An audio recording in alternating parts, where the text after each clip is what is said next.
ஐஸ்வர்யா மருமவங்களா? மருமகனா என்ன ஆகுதுன்னா, இப்போ அமிதாப் பச்சன் இருக்கார்ல, ஆமாம். அவர் கல்யாணம் பண்ணிருக்காருல, ஆமாம்.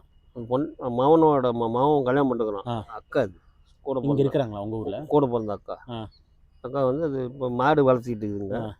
இங்கே புல் பிடுங்கிறதுக்கு வரும், காரில் வரும், ஏசி காரில் தான் வரும். அது ஏசி கார் பெட்ரோல் கிடையாது, இந்த காரில் அழுத்தணும்.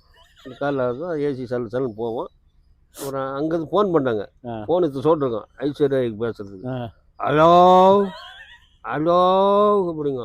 அங்கே ஐஸ்வர்யா ஹலோ அப்படி அது பேசும்.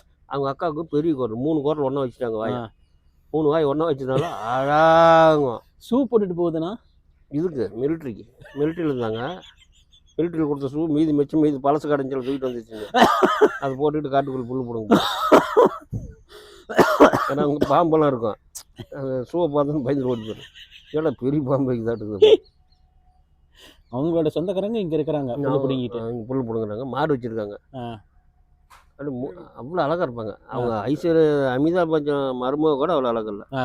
அவங்க அக்கா இது கூட பிறந்த அக்கா, அந்த பொண்ணோட அக்கா நல்ல அழகு. அப்படி பார்த்தீங்கன்னு மயங்கி ஒழுதுன்னு கேட்கல, அவ்வளோ அழகு. ஹிந்தி படத்தில் இங்கிலீஷ் படத்தை வரைக்கும் கதாநாயகர் அவங்க வந்து சொல்கிறாங்கன்னா என்ன அந்த படத்தில் கூப்பிட்டாங்க, இந்த படத்தில் கூப்பிட்டாங்க. ஆமாம், எல்லா படத்துலையும் சொல்லிட்டு போனாங்க.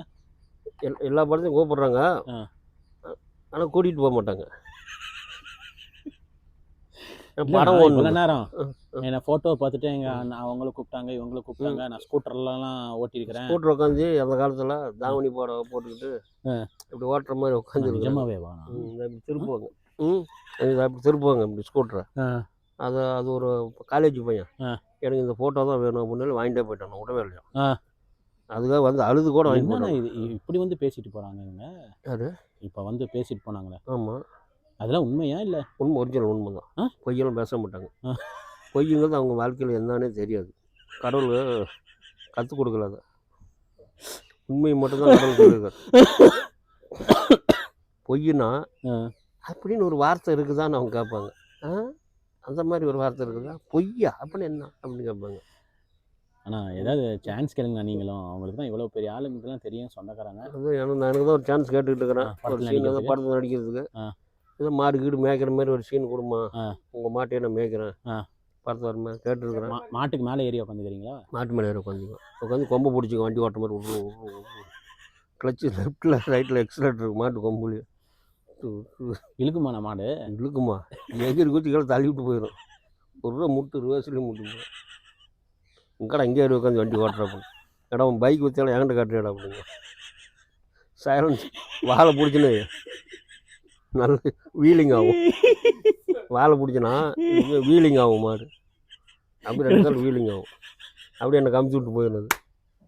நான் அப்புறம் பேக் பல்ட்டி தான். அண்ணா வீலிங் அதில் அண்ணா ஒரு டைம் மாட்டில் ஈஸி வீலிங் பண்ணலாம். ஃபஸ்ட்டு கீரை போட வேண்டியதில்லை.